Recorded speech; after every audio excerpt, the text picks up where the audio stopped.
Welcome to Sickcast, brought to you by Sikh Research Institute, illuminating every path. Guru Fateh, welcome to the Sickcast. Thank you for joining us. Today's podcast is going to be a recording of a webinar that aired November 14th. The webinar was titled Stories That Transform Children. It was hosted by Manvinder Kaur. We hope you enjoy it. Vaheguru Ji Ka Khalsa, Vaheguru Ji Ki Fateh. Thank you for joining today's webinar hosted by the Sikh Research Institute. This webinar will begin with a 40-minute moderated discussion between our presenters, after which we will have 40 minutes of Q&A from the audience. So please drop your questions in the chat box and be sure to include your name and city. So before we begin, I'd like to introduce you to today's panelists.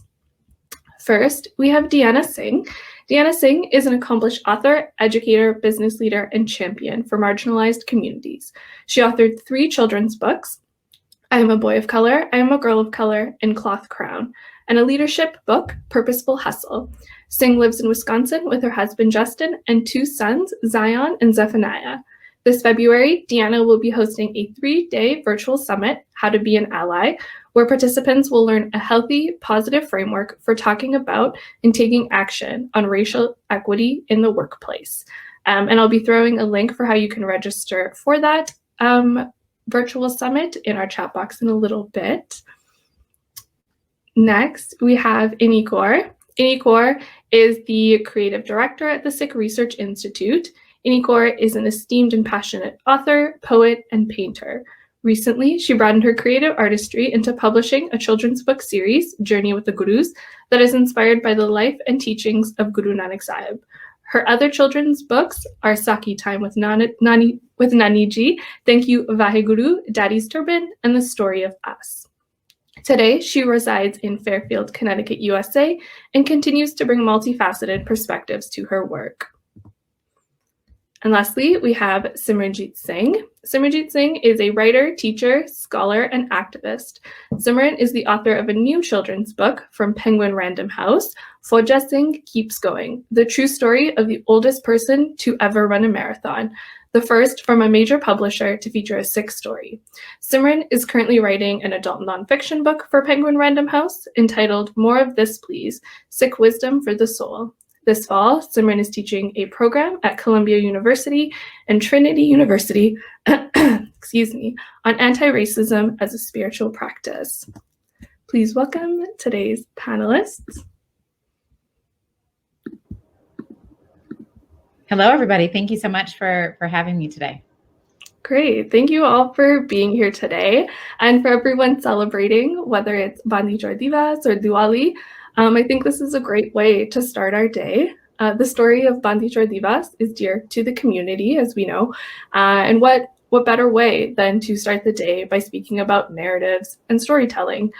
So particularly Bandi Chor Divas is not only a story of the Guru as liberator, but it's also a story of human rights and vastness. But it's also a story that's seldom known. I know it's not a story that I heard until I sought it out myself. So today we are joined by 3 trailblazers in their fields, Deanna Singh, Inni Kaur, Simran Jeet Singh, who will be speaking about their work within the field of children's books, which I think is very prominent that we are speaking about it on this day.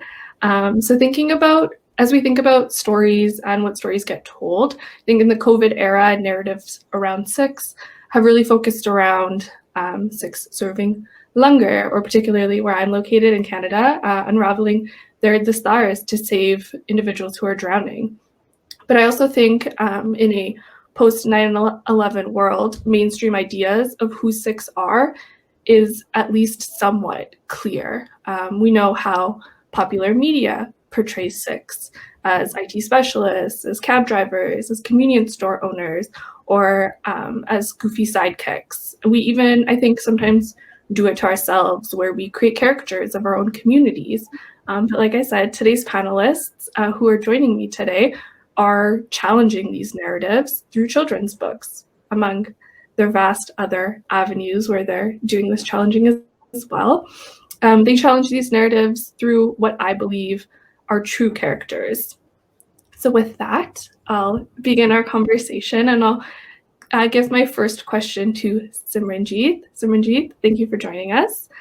I think generally the audience is aware of the significance of representation and what sharing diverse stories means, especially in spaces like children's books. But what is the danger of a single story, particularly, as I said, in a post 9/11 world? And I know you've spoken about this in your work. What is the danger of a single story, and how does your work take that into consideration? I appreciate that, and I agree with you that many in the audience will be aware of the ways in which Sikhs are portrayed or actually not portrayed, right? Like a lot of our experience in North America especially has been one of invisibility, right? People see us, but they don't know who we are, and we don't show up in popular culture in any way.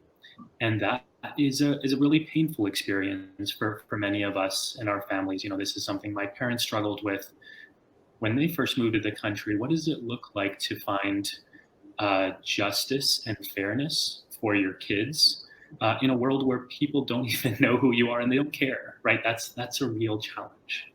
And so one of the things we've seen, and one of the things I've actually struggled with myself in the post 9/11 moment, is that there have been more opportunities for Sikhs to become known. The challenge is there's been a singular framework for the most part around how those stories are told, and that's through the story of victimization, right? People will, in the States at least, and I've worked a lot, especially with the Sikh Coalition on the media side of things, the only time people want to tell our stories, the only time people are interested in us is when we are dealing with a hate crime situation. And I think that's important, right? It's helpful to have that attention for multiple reasons, right? For advocacy, for policy, just for connecting and creating awareness. But it's really flattening. It's really dehumanizing when your entire personhood or your entire community is only seen through a single lens, right? Like that creates, it's a better problem than not being seen, but it's still a problem. And what we really need is to have multiple lenses, right? Like if we are real people who are dynamic and robust and diverse, then that has to be shown. And so the challenge for us has been, and it continues to be, how do we break through that singular framework of victimhood and start telling our own stories in ways that reflect who we are as people?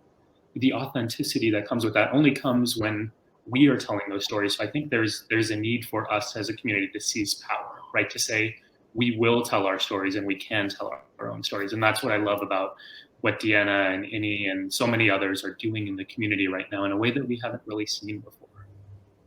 In terms of my own book with Fodja Singh, that was a major impulse for me. How do we train on how Sikhs see themselves, right? We don't see ourselves as victims. That's not part of our worldview. We see ourselves as resilient. We see ourselves as optimistic and living in Jardikla. And so Fodja Singh, meeting him and spending time with him really sort of spoke to me about a way in which we could share a beautiful story with the world that brings out these multiplicities of our identities, the richness of who we are, a different way of thinking about what our heroes can look like. Right? Like you have somebody who not just is a Sardar, but also somebody who is an immigrant, somebody who is elderly, somebody who's dealt with disability. From a justice lens, this brings intersectionality to our new vision of a hero. But from a community perspective, this helps us go beyond that singular and dehumanizing lens of victimization into something that's far more authentic and far more helpful for us as a community. Mm-hmm. Thank you for that, Simran Jeet. I appreciate that perspective and the intersectionality that goes into character making, because I think it really speaks to our lived realities as intersectional individuals. So Deanna, I'm going to relegate my next question to you. In your work, you speak a lot of two realities, this reality within your home and then the reality outside of it. And then I know in our conversation beforehand, you spoke about the reality within the Gurdwara in which the 2012 Oak Creek massacre occurred, and then the reality of the Gurdwara that you were at across town. Could you speak a little to these apparent dual realities and how we make sense of, and perhaps, as you say, bridge the two? Sure. Well, first of all, I just want to say a big thank you to the Sikh Research Institute and for the invitation to be here, and a big thank you to everybody who's watching. I think this, and I want to just make a quick comment on what Simran said too. It's this idea of being able to bring in and have power over our own narrative that is the most motivating factor. I think in the work that I do, not to speak for them, but in the work that Simran does and the work that Inni does, that this idea of being able to control some of the story and really tell the story from our own perspective, and give it all of the beautiful flavor that it requires in order for people to fully understand it. There's something so powerful. There's something that gives me tingles when I think about doing the work through that lens. And so it's just an honor to be able to be here, to have this conversation, to be on the phone with two of the people that I'm a huge fan of, and to be able to share the platform with you. So I first just wanted to say, just a moment of gratitude, because again, you can write these things and you can do these things and put them out into the world, but until somebody actually sees the work and somebody reflects it back to you, it doesn't feel real. And so in many ways, this is a big moment for me as an author. It makes me feel more real, not just that the story is out there, but that people are listening and people care. And I think it gets right to your question, Mavinder. When you're talking about this idea, of dual realities, like what is happening inside your home and what is happening outside your home. I think for me as a child, one of the big things, and the reason why I kind of describe this, is that inside our house, now I live in the Milwaukee, Wisconsin area. Inside our house, it almost felt like the same as it does when I go home, when I'm in, our bin. It smells the same. We do the same things, right? We have the same joy. There's just something about it that no matter whether I'm in India or if I'm in, this suburban area, it feels like home. And there's a sense of being able to show up fully and completely with all that we are. And I think as a child, one of the things that I really struggled with is that, I'd leave my house and go into a world where nobody understood what was happening in my home, where everything that happened in my home seemed really, really exotic, right? And seemed like this other thing. And I felt often as a child that I had to make a choice, that I couldn't have both.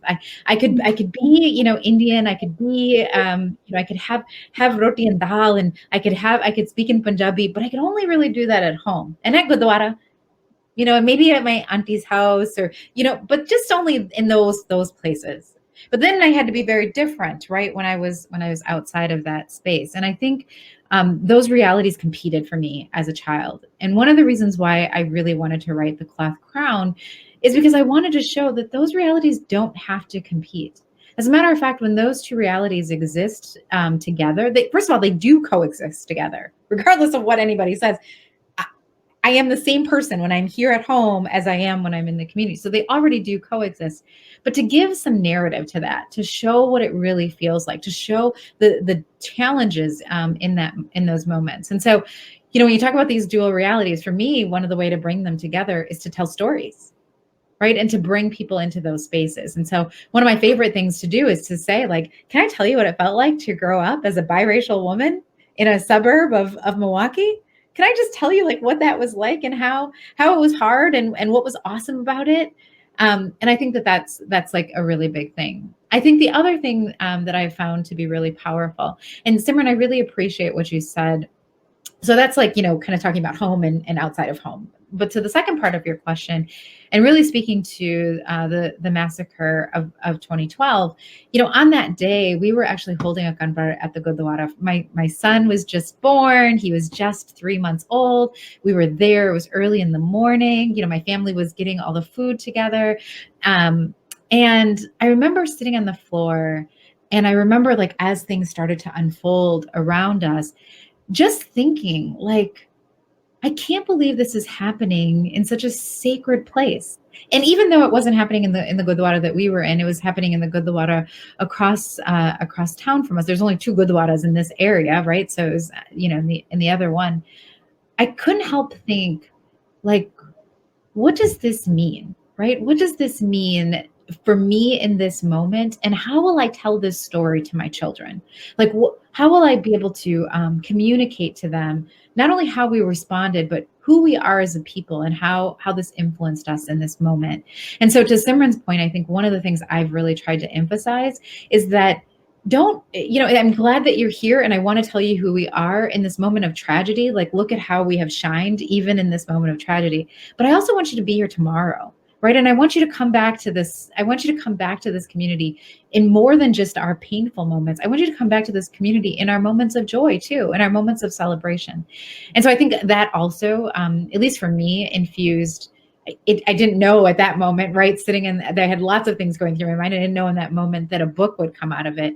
But I think it's appropriate, right? That some piece of art would come out of it, because there's this bigger story that's not just about what happened in that moment. It's this bigger story of what's happening around us all of the time.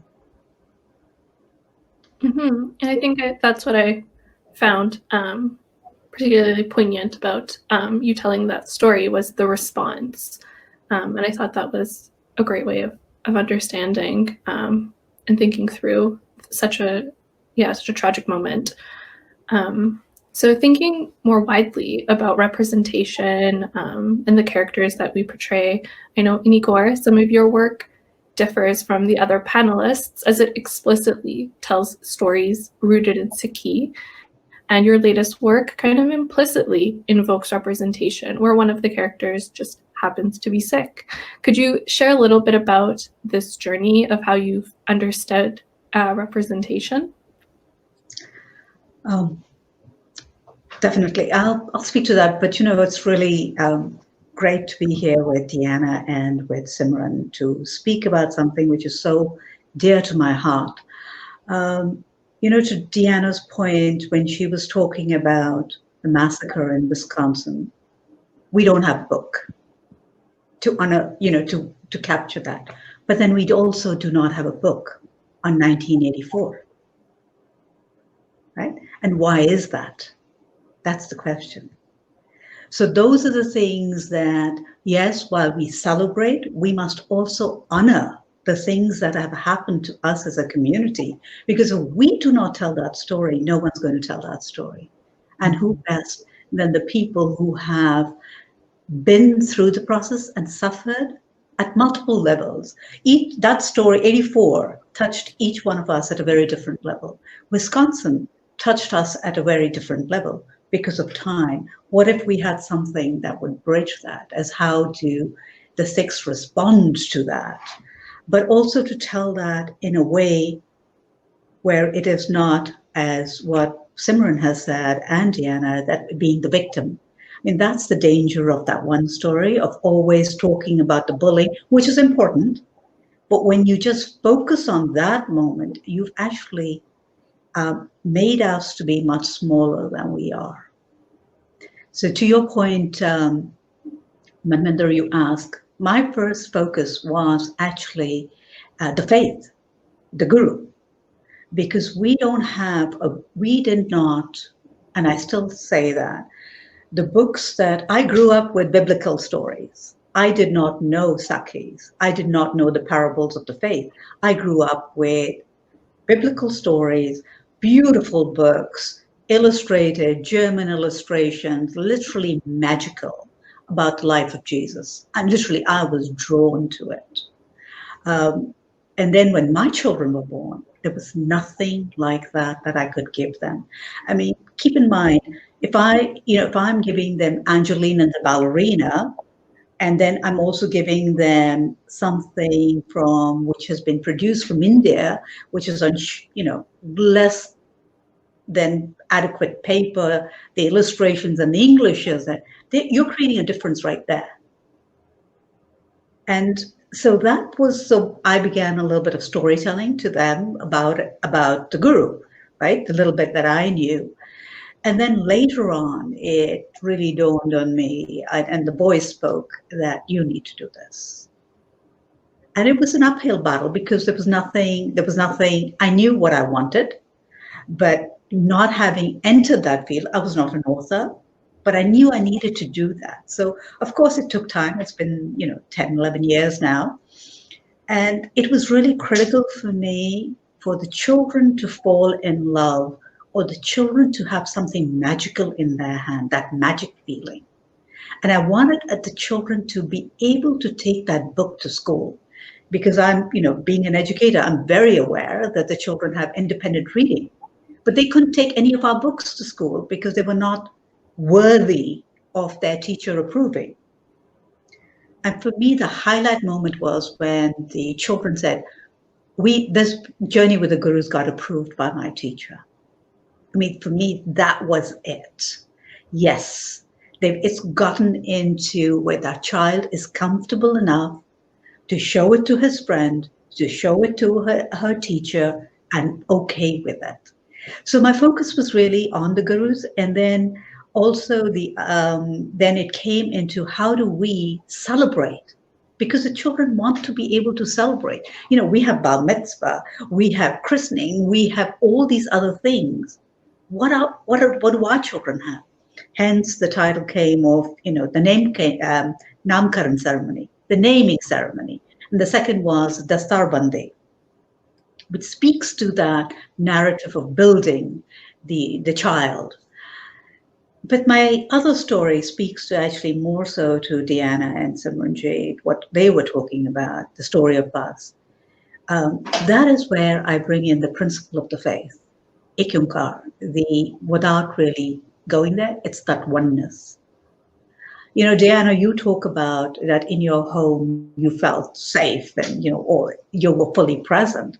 Well, in my home growing up, I was adored, right? By my grandfather, by my mother, my father, and my sister, I was adored.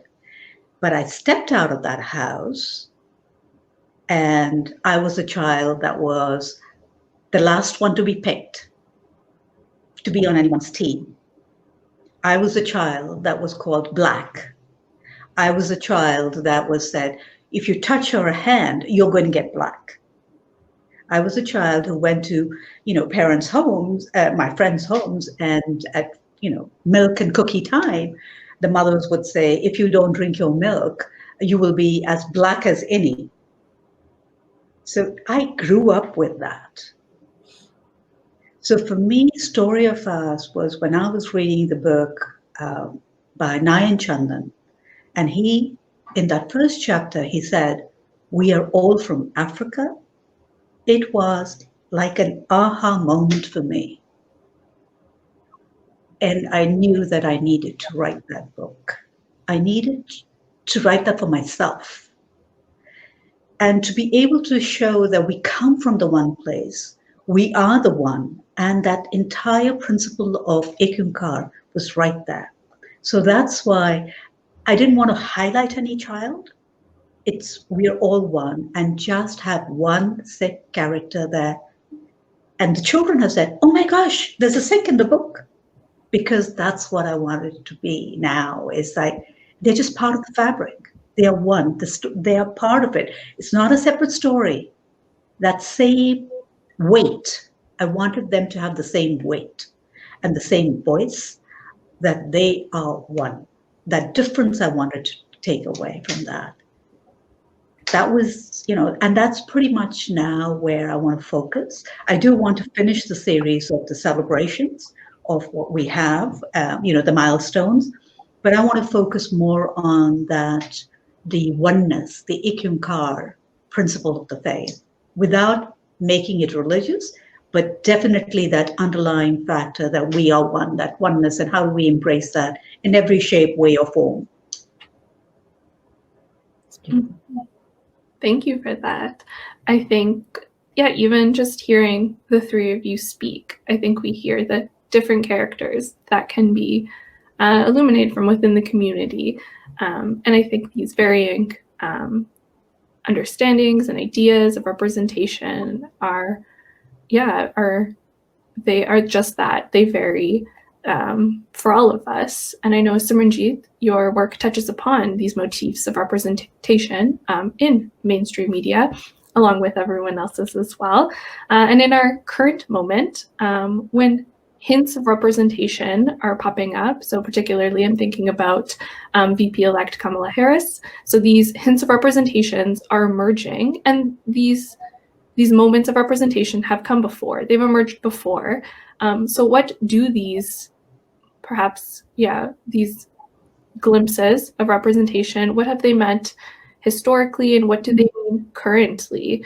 And particularly here, I'm thinking about the reality of Harris, both her in power and in moments where she's validated institutionalized racism.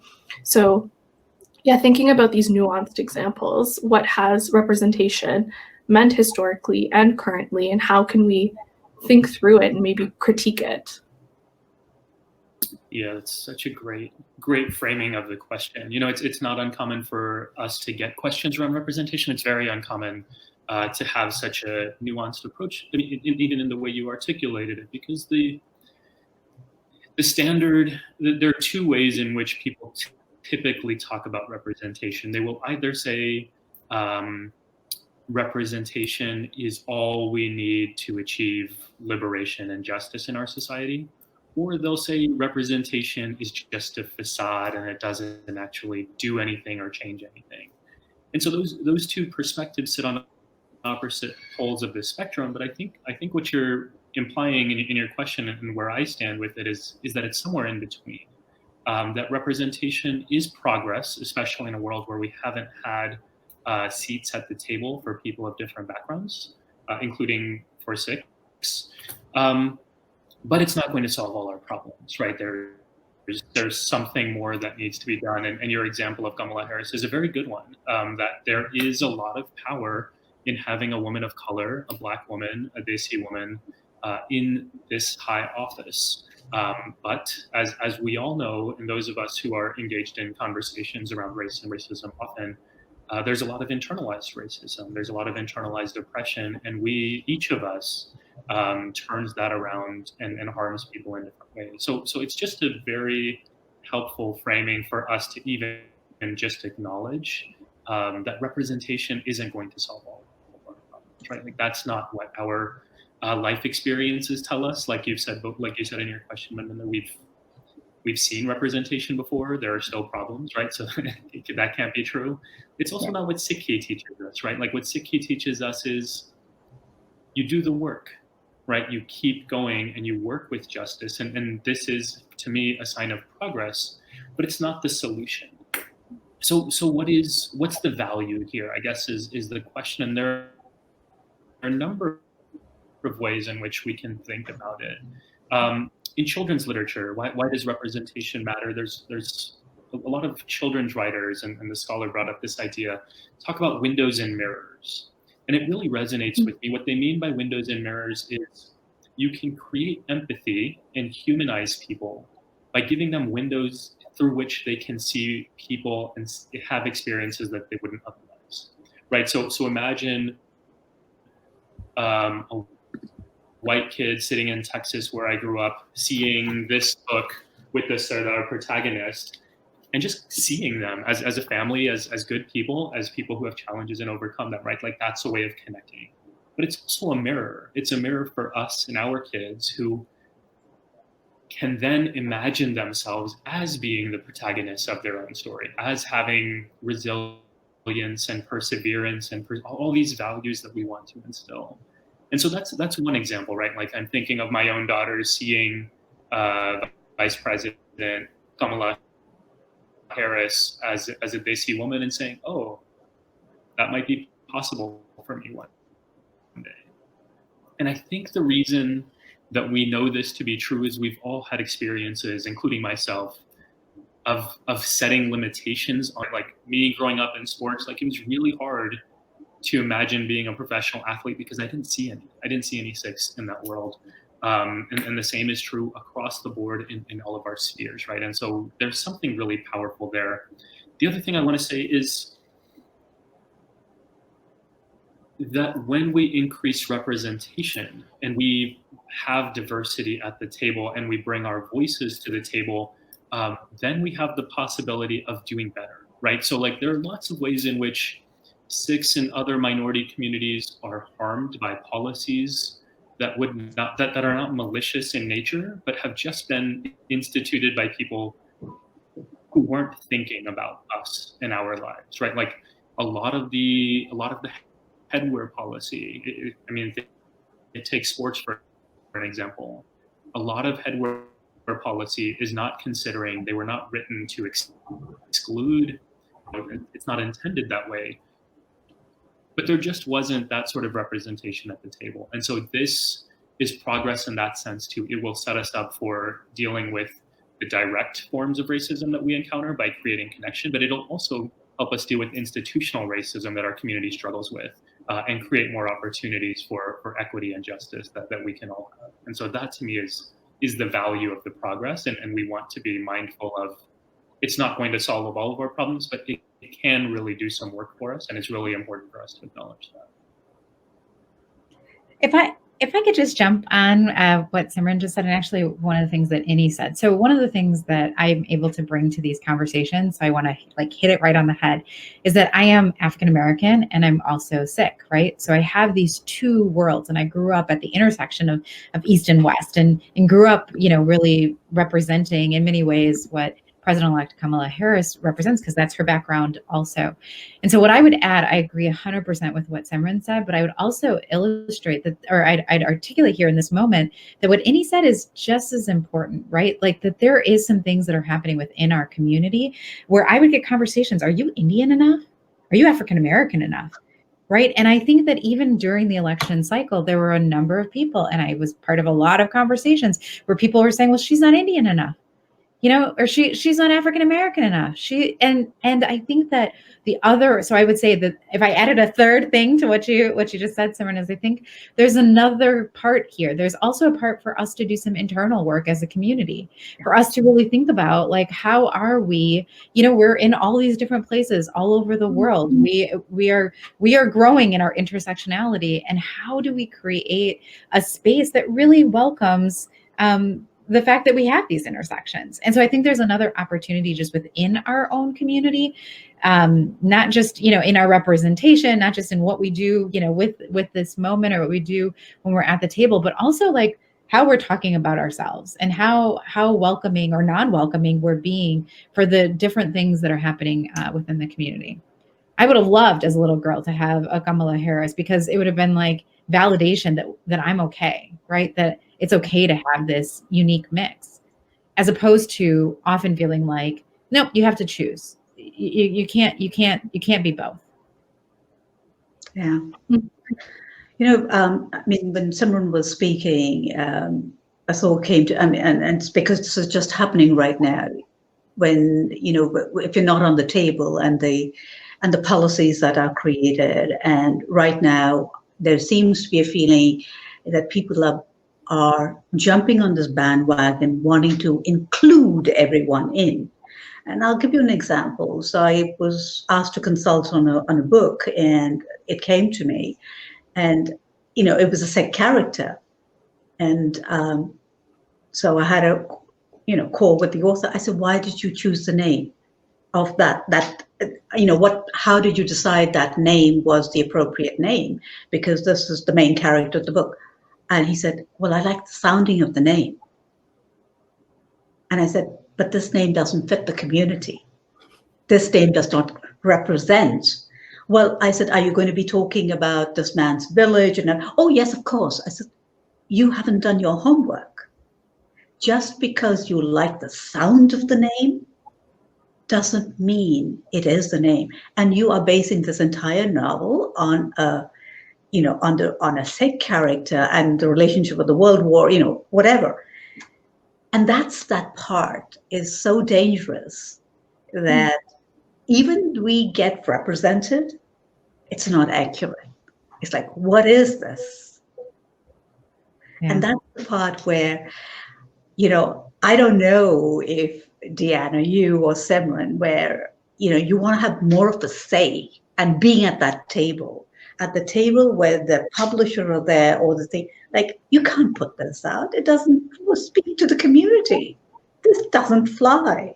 Instead of just saying, oh, wonderful, there's a Sikh character, let's publish it. We'll put that check box off. That's not what we want. I mean, that's not what any community wants. And that's a grave injustice to the person who's buying the book and reading and changing that narrative again. So that's what is compelling. I think that's for you, Deanna, also. I mean, that was compelling for me too, that if we have to compromise on what we want the narrative to be, then you've got to publish it ourselves. I mean, for one of my books, I had a publisher, and he asked me quite point blank, he wanted 2 chapters removed. And I said, I cannot. And, when I said why, because I thought it was a space issue. And he said, because they don't fit into his narrative, which he wants to talk about the Sikh. And I said, well, I'm sorry, I can't do it. And quite bluntly, he said to me, do you know what you are giving up? And it's the biggest publishing house in India. They are the one, it was going to be published in 3 languages. And I said, yes. I said, but do you know what I am giving up? I'd never be able to look at myself in the mirror. If the reasons what he gave me were because they're central to the faith, mm-hmm. How could I do that? So it is really a fine line as to when you invest and what you are willing to compromise in the stories. The authenticity of the story, the authenticity of the writer, of the author, is so vital in the stories of communities which are not in the mainstream. That to me is, when people say, why would you do that? It's not for the glory of or to make the money. For heaven's sake, there is no money in this. Everyone thinks you're reaping in the money and it's just flying. Yes, of course, we all know that. But it is so important to be authentic and to tell that story and to leave something for the children. I grew up with, I'm sure, I don't know, Simran, Professor Puran Singh was read 60 years after he died. And his work is so valid today. So at that time period, his work wasn't honored. It is honored now. It's something which we live and breathe. So for me, that's been that moment. I said, if Professor Puran Singh wasn't read, and right now I know what a difference he's making in my life, I am sure what we are doing may not be embraced with that within the community, but it definitely will at some point in time. I really love what you just said, and I think that's the same motivation. I when I think about meeting Pooja Singh, right? I told this to Simran when I first found out that he was writing the book. I'll never forget that moment, right? I'll never forget what it felt like how proud I was just to be able to stand next to him and to see his kindness, right? And to feel his kindness. And as I was going through your book, I could feel his kindness. I could feel his energy. But that comes when you are able to stay true to the story, when you're able to stay true to the people, that you're represented. In our book, in Cloth Crown, this is not, I wrote this, yes, but many of the words that came from it literally fell out of my father's mouth. Right. They're the stories that I heard there, how I heard him, talking to my nieces, my nephews, and to my brothers, and the conversations that we had around our own table. So in many ways, it is, I wrote them, but they're not my words, if that makes sense, right? It's this opportunity to again give life to and to depict something in an authentic way that we've had experience with. And you're right, sometimes we have to do that even if the mainstream is not ready for us. Sometimes we have to do that even if it means we're coming out of our own pocket, or if we're not sure if anybody will ever read it. But sometimes there is something. And you get this feeling, I feel like, as an author, as an artist, and you realize there's something that's way bigger than you. I mean, you know how nerve-wracking it is to write a book about a bug and to be a non-bug wearing woman? This is such a nerve-wracking book. I actually had everything ready to go for about a year before I pushed the enter button to have the book, compiled and put together. Why? Because there was a moment where you're like, is it okay for me to tell this story? And I realized, is this my story? No, it actually isn't, but it's part of my story. And I'm being authentic to it. And as soon as my dad read it, I was like, Daddy G, can you just read it? Make sure, and he read it. I'm like, okay, if nobody else reads it, my dad can smile after he reads it, then I know I've done good, right? And my brother saw it, he read it, he's like, wow, Deanna, like I could see it on his face. I could see the transformation on his face. Okay, right? Then I know, yeah. That's the moment, right? When the teacher says, yes, bring that book in, it's okay. Those are the moments that I think create the big movements. It's those little ones, but it's hard. Yeah, I'll just throw in there. What I'm hearing from the both of you is, and you haven't named it in this way, but I'm hearing it from you, is seva, right? These books they're seva for multiple reasons. And I think there's one more dimension of seva that comes with this work that Inni, you were sort of referring to. Part of what you were describing was this book may not land as well now as it will in the future. But the other thing you're doing, and I can say this confidently because I've experienced the impact of your work on my own, is you're opening up opportunities for other people to do this work, right? And I think about people like, the first book that we had, a children's book in our home, we grew up with Pushpinder Auntie's The Boy with the Long Hair. And I'm thinking about, the ones we've been reading at our home for years, like Navjot Kaur's books or Jessie Kaur. There's so many. And you're right, there's no money in it. It's hard work, but people do it for those reasons. And then what that does is it creates more spaces for us to tell our own stories. And so from that perspective, I see this as justice work, right? This is seva in the sense that, my intention is not to, get a book with Penguin and then walk away and keep that relationship to myself. What I really want to do is open up floodgates, right? Let's show these publishers that there is a demand, that there is a connection, that people want these books. That's seva as well. And so it's something that you both are doing already, and so many others have been doing, but it's something that really is of consequence for our community. Thank you, everyone. I really appreciate this conversation, and I think as we keep going, I just keep more and more questions keep popping into my head. But I would encourage everyone who is attending to also throw their questions into the Q&A box, and we can open it up to everyone that's joined us today. Something that I picked up on that the three of you kind of alluded to was this perhaps lack of or an awareness from the community for this representation. Because I think we're talking about, and it's been illuminated, the importance of representation and the various forms that it can take. But I don't think that's always tangible to the community or on a grander scale. So I'll throw this question out to anyone who wants to pick it up. What are some tangible ways that the community can support books by authors who are invested in representing Sikh children in literature?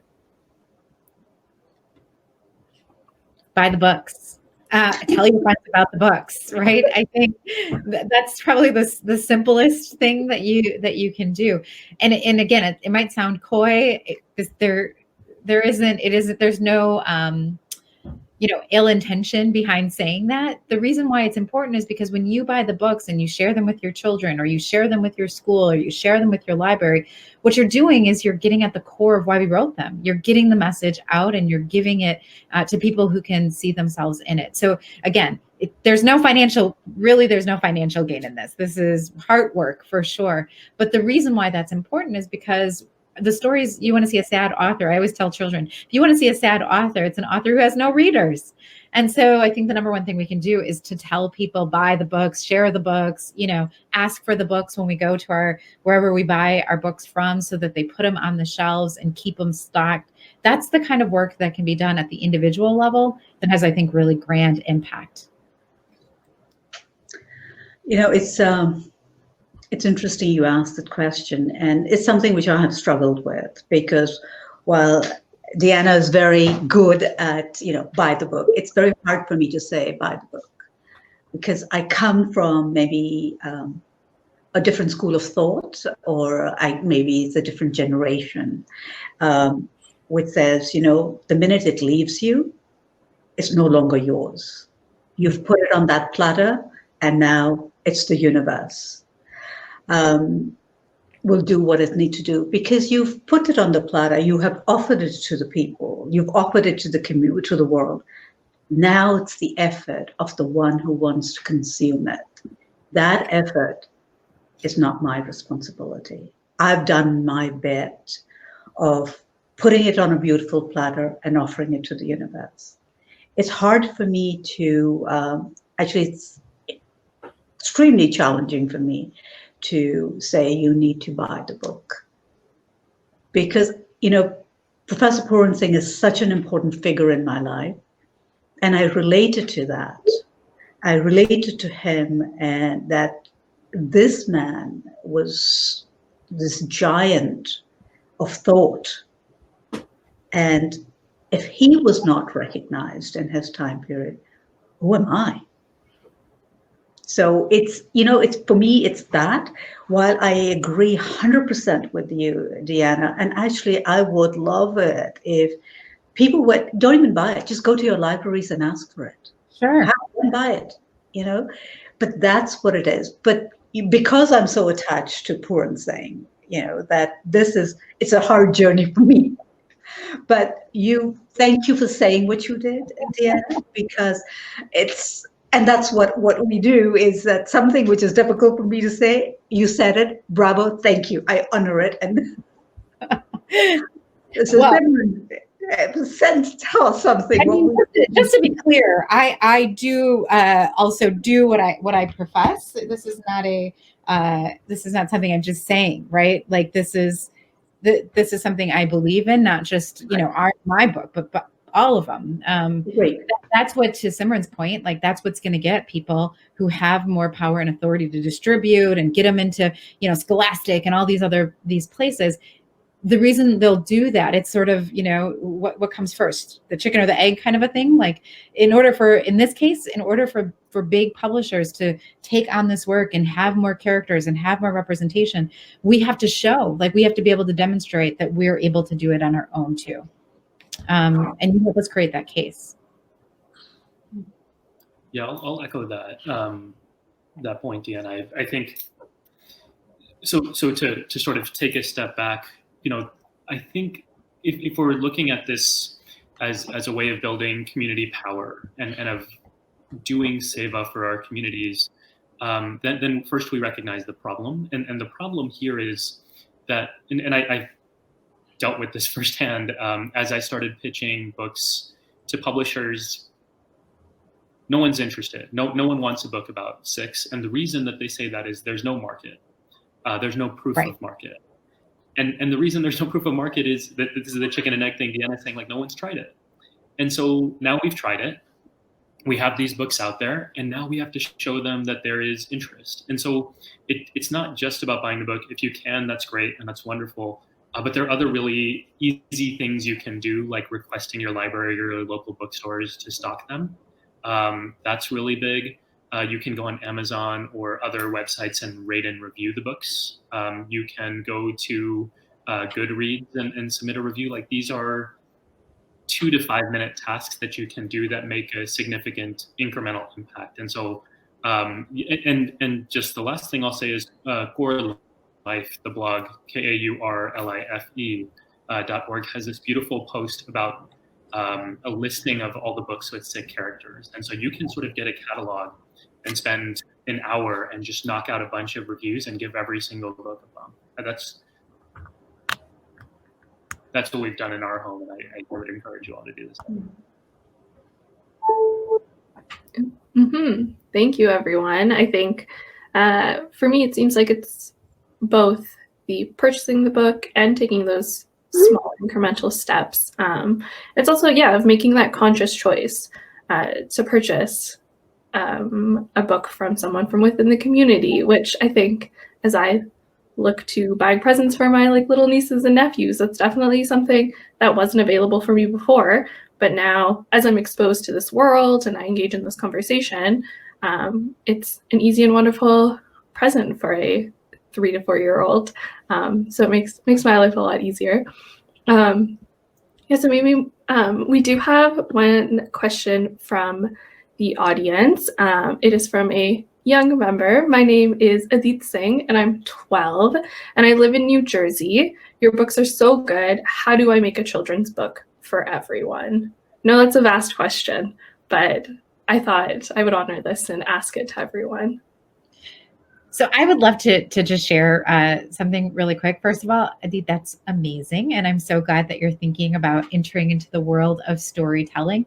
One of the things that we actually do with our children's books is I have 2 boys. They're 8 and 12 years old, and they actually run the children's book imprint. So our children's book imprint is called Story to Tell Books, and they're the ones who are responsible. So Adit, I always tell people they're my bosses. They're the co-chairman, excuse me, of the company. And so they get to make the decisions, and I go to them and to get a final approval for any books that we're going to put out. And one of the really exciting things that they decided to do was actually to write their own chapter book. So they're writing their own chapter book, and they're really talking about they're using a story. So it's all based in story, but they're sharing their opinion about immigration. So what I would tell you, I think the number one thing, that they did, and so they're almost finished. They're actually, they sent all their materials to the editor. So they're waiting to get their feedback back from the editor. But one of the things that I think they would start with is knowing what you want to tell your story about. So the first thing that you have to do is you have to decide what's the story that you want to tell. And what my kids did that I thought was so fun is they actually drew out their story. So they did what we call like a board. They did a storyboard, and they had big pieces of paper, and we had them, taped to the wall. So maybe ask an adult, but if they say it's okay, do something like this or put it in a notebook where you just kind of make it and you can draw it out. They were stick figures. These are beautiful drawings, but just to kind of think about, like, what does my storyline look like, right? What am I trying to achieve with my story? And once you start with that, then I think you can go into the writing process. And if you follow us, you'll be able to see they're going to do a big presentation, and it's going to be a free kind of thing that you can do with my kids. They're going to actually show you how they went from storyboard all the way through the editing process and finding the artist and kind of all of that in February. So if you connect with us or have an adult connect with us, would love to be able to share. But I'm just so excited to hear that you're thinking about going into this space. But that's a great question, because wherever I go, I have all the kids want to write their own story. So I prepare these packets. I take 8.5, 11 sheet, about 15 of them, fold it, staple it, and that's what I give to the kids. I said, okay, now draw the story, because it's so much easier for them to draw, and then the words come later, because they're giggling over the stories, and I'm like, what is so funny about this? Because this animal is doing actually this, and they've got them shaped. So the imaginations are working. So for me, those are the priceless things, to make those, that drawing, Deanna, which you talked about. But it's so easy. Just take that paper, fold it, staple it, and there you go. That's your first step. And there'll be many, many, many. And the one thing I would tell him would be date it. Put a date on every story, because then you'll see your own journey. That's what I thought, but I don't think about it now. So to date your work is really wonderful. But congratulations, you're on it, and we're so excited that the next generation is right out there. And we're ready to buy it. Yes, we're ready to buy it. Well, we've got at least 4 people to buy that book. Yeah, I think this is just like a great example of like opening up that space, creating that space for others to see themselves in this work and to be able to do this work. Which honestly, like even as I embark in my work, it is because there have been other people who have done it before me, and I see myself in those spaces. So it's great to see this like tangible example of this space that has been opened up for other individuals within the community. Another question we have, I will relegate this one to Simran Jeet. So this is from Gurpreet from Malaysia. Where do you see the future of Sikh-based storybooks heading to? And what advice would you give future Sikh authors/writers who are or will be writing more about Sikh representation? And I would invite everyone else to add to the question as well. Yeah, please. I mean, I think the future is bright. I'm really excited. I think, 40, 50 years ago, we couldn't even imagine what a Sikh children's book would look like, or having a Sikh character in a children's book. 20 years ago, we started to see some of that through labors of love, people putting in their own income and working out of their garages and running from store to store to print and staple and bind and all these things. And now we're starting to break through. There is now, my book is with Penguin Random House. There's a beautiful book by Supriya Gailkar, The Many Colors of Harpreet Singh, that was published by Lee and Low Books, which is from Barnes & Noble. There is a new book coming out with Little Brown called Hair Twins by Rakhi Mirchandani, about a father and his daughter and their morning ritual of doing their hair together, a Sikh father and Sikh daughter. So, I mean, this is not an anomaly. This is not, something that's happened by accident. The community is really pushing and we're finding our ground. And so I'm really excited to see what comes next. The other thing I'll say that I really love about the space is, and this is not true in every industry, but in children's publishing, the people who are making it are really committed to helping other people who are interested. It's really hard to help for a lot of reasons, but those who I know, including the people who have helped me, are really supportive. And so if you're interested in doing this work, find those people and reach out and let them know you're thinking about it and you have a story. Would people be willing to review it? Will they be willing to make introductions? Will they, anything? But I really think this is a communal effort and we're all going to benefit. And most importantly, our kids are going to benefit.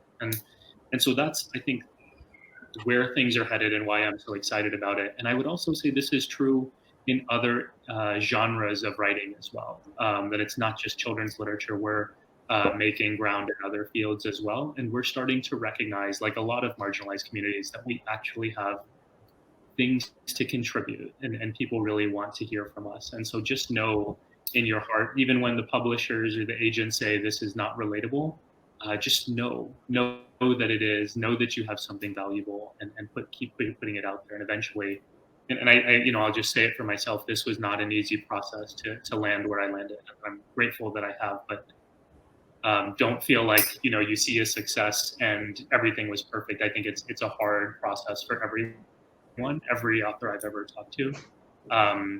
So just put in the work and be persistent.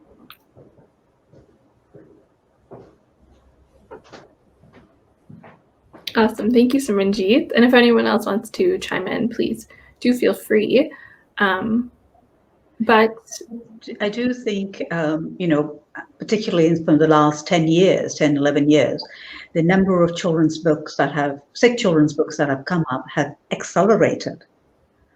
So that's great news. And, to Simran's point that, there are people, even if you get rejected, persevere.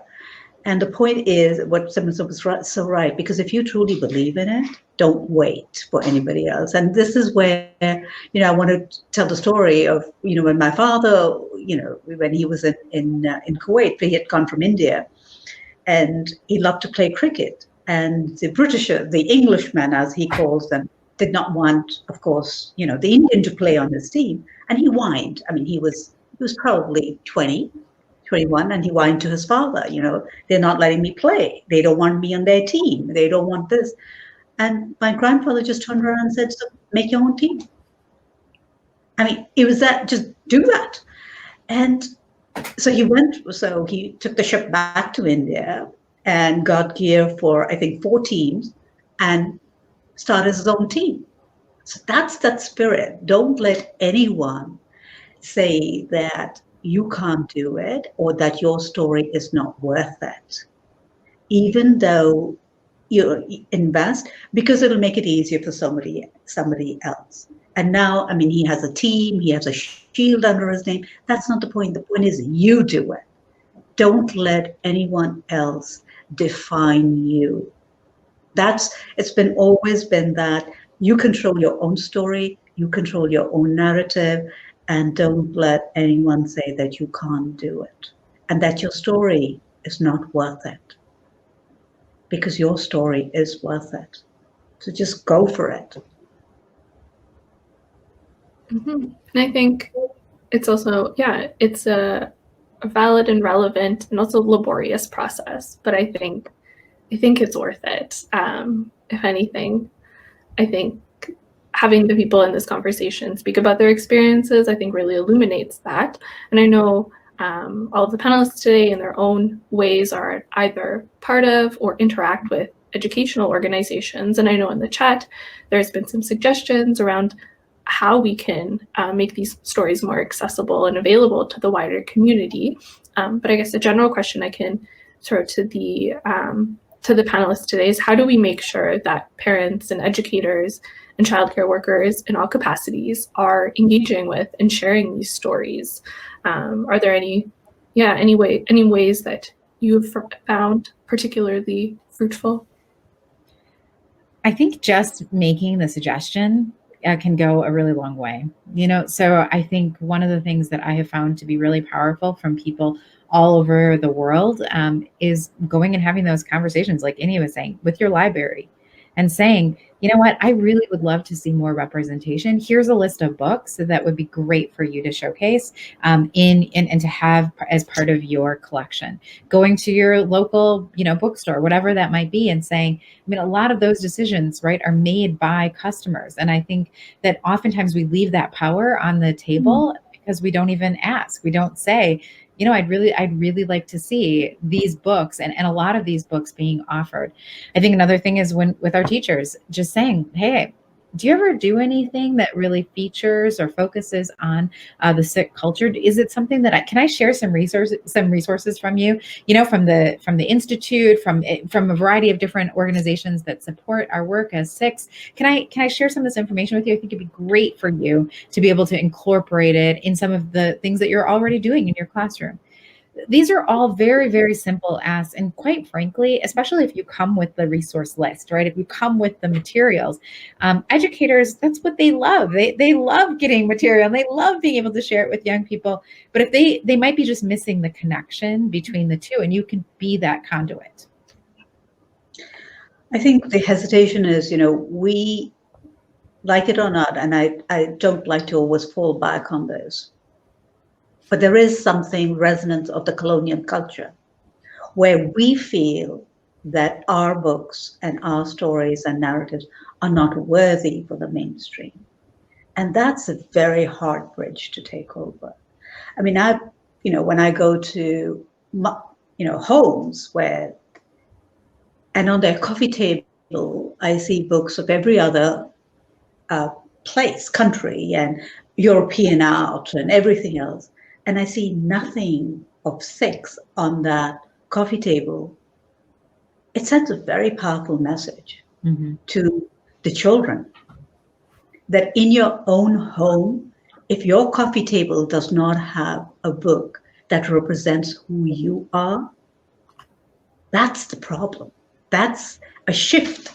And that's a hard shift. I don't know, Simran Jeet, if you have ever come across, because this for me has been a really troubling point within the community of how they are not they are not supporting their own brand, which is Sikhi, which is the faith, which is the Sikh culture, which is the Sikh literature. If the Sikhs themselves don't support it and do not embrace it and do not rejoice in it, it's difficult to push it through. So what is that prevents us from doing it? Meanwhile, we are talking about at the children's level, there's another level, right? This is really at the bottom of the totem pole. There's a lot that goes on before that. So, similar thoughts on that? What is it that prevents us? I think you're right, and I think there's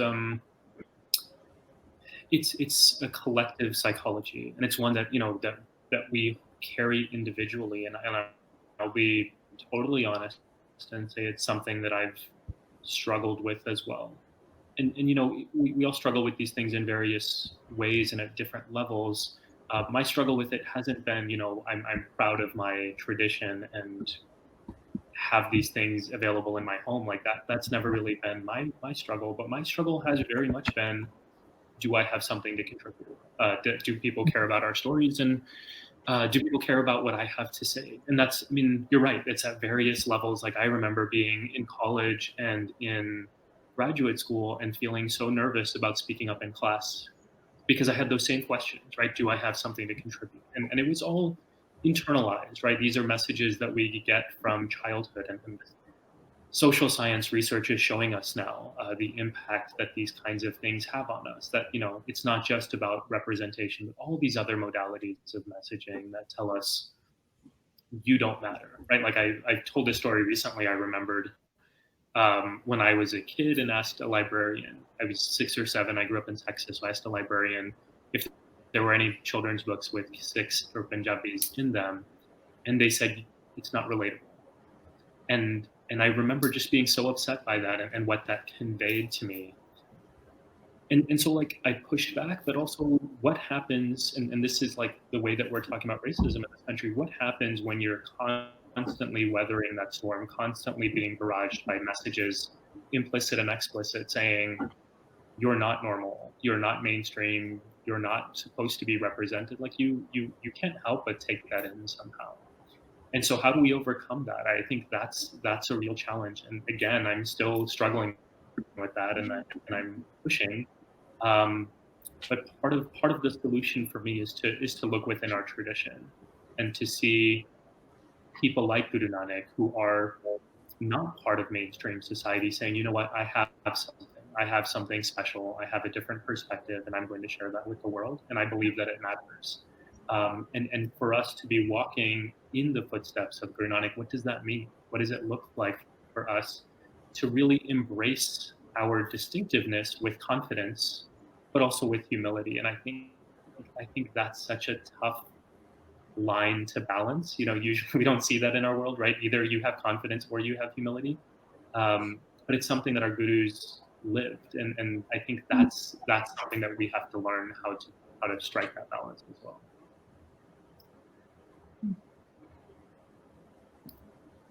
Yeah, I think a narrative that I'm hearing here is both representation on a grander scale, but also representation and support within our communities. So a question I have, this one I'll throw it to Deanna, but everyone please feel free to chime in. I know in your work you speak about bridge building through division, and the role that children's books can play in this endeavor. So in today's climate, in this post-election world, when like perhaps a bridge that was severed is starting to be built again. I'm trying to work with your build bridging. So yeah, be patient with me. How can we so in a world where this bridge has perhaps been severed and it's like we see it kind of being built again, how can we ensure that this bridge is built? And not only on a grander within other communities or seeing representation from other communities, but also within our communities. So building bridges within, which I know you mentioned and brought up. So yeah, I guess the vastness and nuance of bridge building, how do we ensure it happens?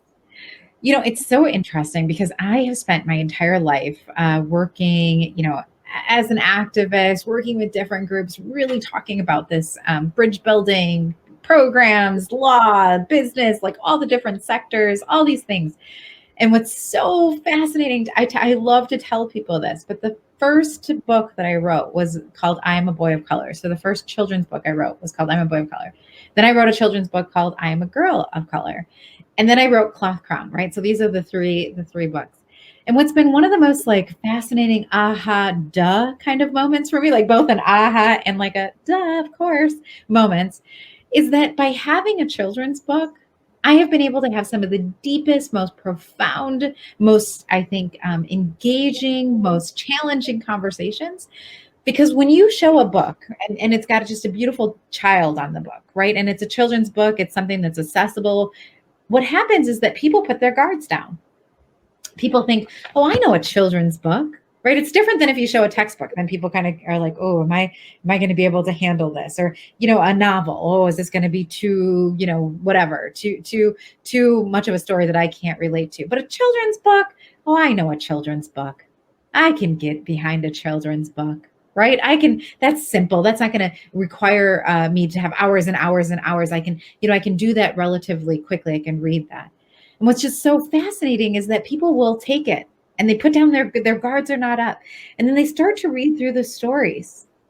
And you start to see this transformation and they start to ask questions. And so it becomes this amazing way to build a bridge because people are open to it. Because people want to get connected to the children that are depicted in the story. They want to understand the artwork and they want to understand what's happening and they want to empathize with that child or what's going on.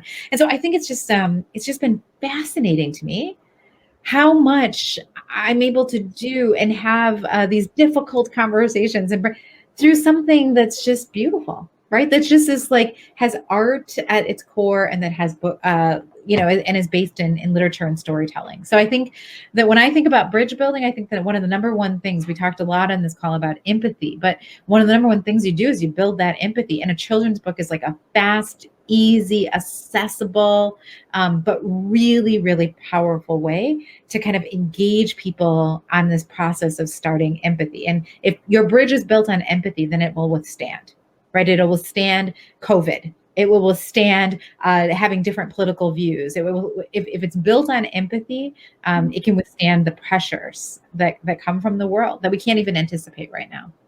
Right. And I echo that with you, Deanna, what you said about, I know Daddy's Turban particularly was a book that has been doing very well in schools because it was, because when the teachers saw it, they said, we never even thought about a little boy wanting to be just like his dad. Duh. I mean, of course. Right. Why would you? And that's that thinking shift, yeah. And that little boy is struggling with tying the dastar because he wants to look just as grand as his father. And, and he's struggling with it and all that. But it was and then it got to be, the conversation. Okay, so there's the dastar. So it's not just a turban. So it's the fabric. You build that through the eyes of the little boy. And it's non-threatening. It's not somebody coming into your class and giving you a long lecture. It's actually but a child. Like he wants to look just like his father. And which child doesn't want to look like his parent? A little boy or a little girl. And that's, for me, has been one of those stories that has been really the way the educators have been able to take that story into their classrooms where they have a boy who's wearing a dastar and be able to show it. So it became a question like, did you go through the same? Is that what you do at home? Yeah. That became that conversation where all of a sudden, instead of what is that on your head, to wow, that, so it changes that narrative. It puts the power in, and it's an easy tool.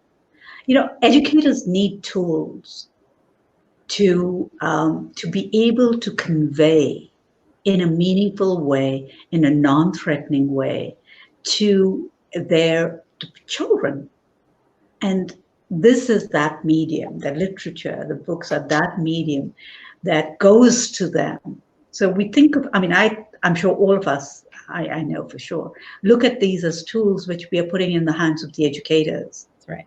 Because we can definitely not be in every school, but these books can, and they take it to a different level. Mm-hmm. And the educators will use it to the best of their capacity because they are trained to think when they look at books like this, how we can best use that so that the entire class, the community, everyone feels welcome and everybody feels that they have a say and they are actually of the same weight. Not one group is weighed more than the other. That's awesome. Mm-hmm. Definitely. Thank you. I think, yes, I definitely agree with the accessibility of children's books and kind of maybe the absence of a supposed agenda, and just, yeah, having the space to tell a story. Before we wrap up our conversation, we do have one last question. And if we have any, and by we, I mean the panelists, if the panelists have any final remarks that they would like to add with that question, please do. So our last question is from Harkirat Singh from New Jersey. They ask, I recently saw some very good quotes from a video game series, and one of these quotes was, yesterday's enemies are today's recruits. Train them to fight alongside you and pray they eventually don't decide to hate you for it. And this reminded them of Sikh.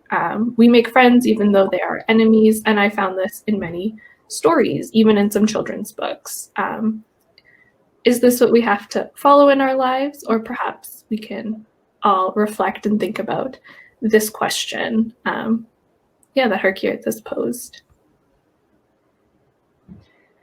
So in The Cloth Crown, I think we kind of hit on this topic because the little boy in the story is being teased because of his barka, and he comes home and he's like wrestling with the question, should I cut my hair or should I not cut my hair?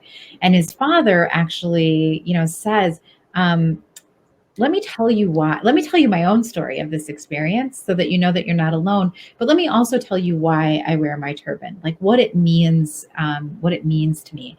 And then the young man's in his story is able to say, like, I had the same moment. And then I decided that I wasn't going to cut my hair, but I decided I was going to try and teach the people who had bullied me, right? Like why it's important to me, like why I actually do this.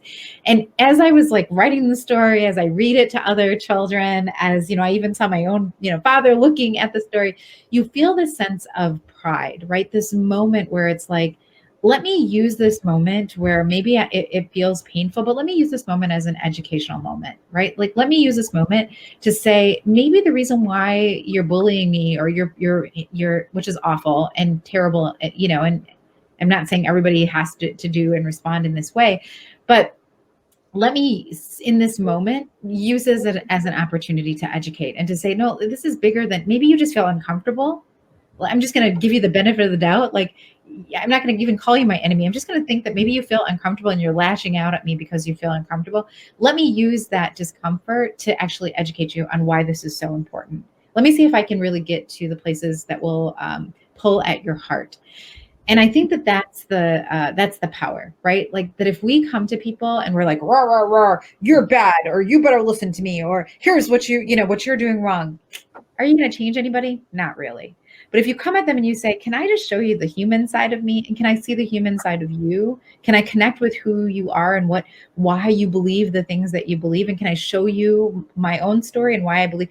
That's where I think hearts and minds change, right? Like, I think that's where we have the real power. So I love, reading Inni's work. I love reading Simran's work because you can feel that there's this educational component, even if it's not like I'm going to hit you over the head with it, that even in the stories, there's this educational component of, no, I'm proud of who I am. And this is important for me to be able to show up in this way. And I would love for those of you who are on the periphery, who might think about, us and want to put us in a different box. I would love for you to remove that box and to come over here and let me come over there and let's build a bridge to each other. That's real power and real change.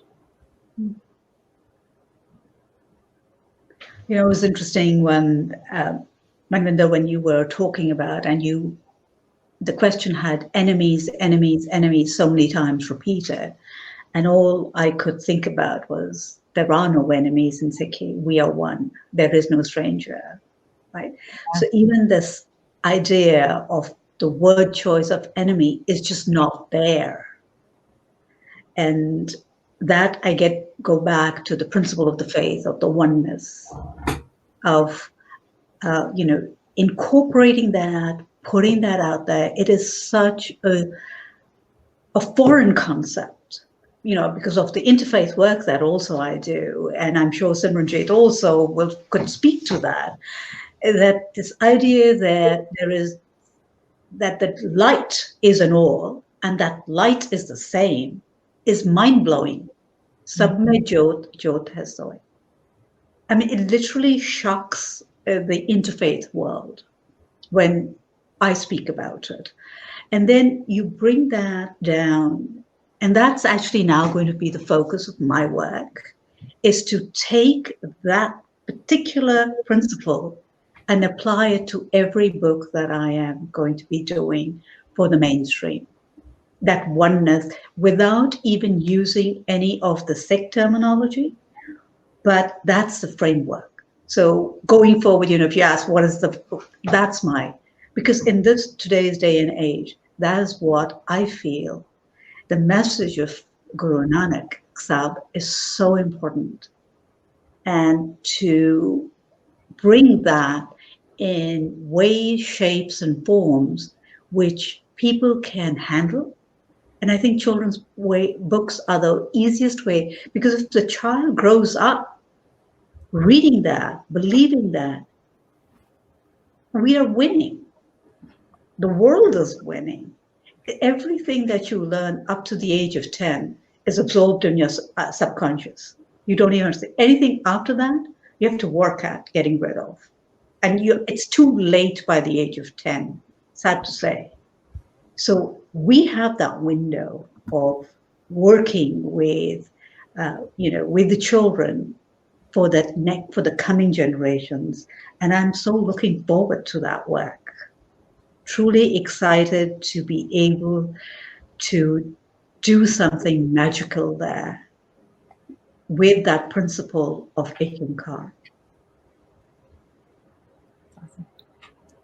Yeah, I appreciate that, and I'll just add to that. I no disagreements here, and I think Harkirat, your question is a great one, because in this context where our world is so polarized, we're living in the same kinds of binaries that our gurus questioned, and what they said was, it doesn't have to be this way, right? Like this idea of friend versus enemy is not one that is so.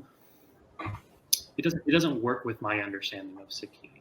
And I look at Guru Tegh Bahadur, as an example for a lot of this type of work in this moment, and trying to understand what does it look like in a world where people hate you for whatever reason, and you don't want to hate them. And what does it take to get there? And so what Inni just shared is a beautiful and really helpful, practical way of reimagining that. And some of the principles that I take Guru Tegh Bahadur's life, an example, right? He says, Sukh dukh je par se nahi, lobh moh abhiman ko nanak sun remana somurat bhagwan, right? That's in Salok Mahalla Nova.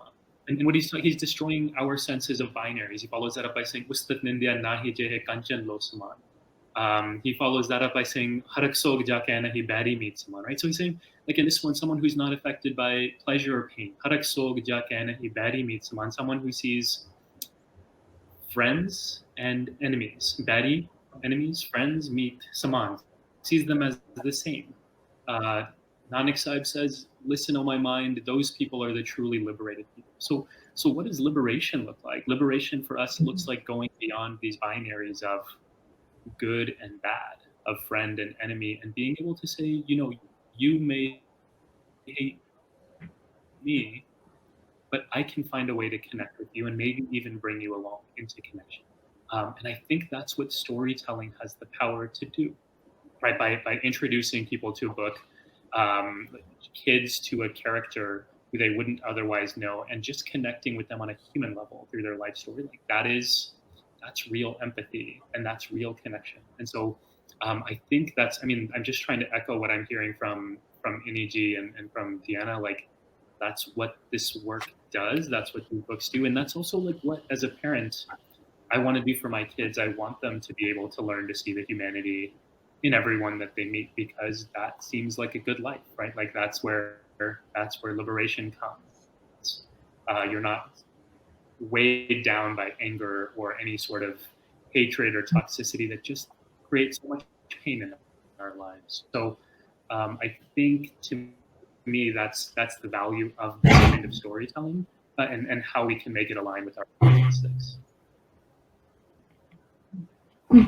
Thank you, everyone. Thank you to all of our presenters today. I think what I heard in this last question was honestly a lot of bridge building, whether it be between the binaries to find the connection between the two ends, perhaps, and the bridge building between communities, both internally and externally, and moving from that discomfort that perhaps occurs in some of our experiences, and kind of liberating it towards action, which I think there's a lot of in between, but that's I think how the bridge gets built, or at least in my understanding, from what I've picked up in this conversation today, is what I'll leave with, I think. And just so the audience knows, I have put some links in our chat box. So if you'd like to engage with some of Deanna Singh's work further, I have thrown a link in for a 3-day virtual summit that she will be hosting. And if you would like to purchase any of the books that have been mentioned here today, and some that haven't been, I have put the links for the virtual stores, for the online stores, in there as well. So just to wrap up today's conversation, I would like to remind everyone that the Sikh Research Institute hosts monthly live webinars. Join us in conversation on December 5th for Bhavir Singh's 148th birthday with scholar Nikki Guninder Kaur Singh, author, poet, and artist Inni Kaur, who you already know, and educator Simran Singh as they discuss the poetry, the Gurbani, and the everlasting inspiration of Bhavir Singh. And lastly, don't forget to tune to the Sikh Cast, a podcast produced by Sikri, where we explore the various issues and events affecting Sikhs worldwide. Thank you again so much to all of our panelists for joining us today. Today's webinar will be ending now. Vaheguru Ji Ka Khalsa, Vaheguru Ji Ki Fateh. You were listening to Sikh Cast by Sikh Research Institute, illuminating every path.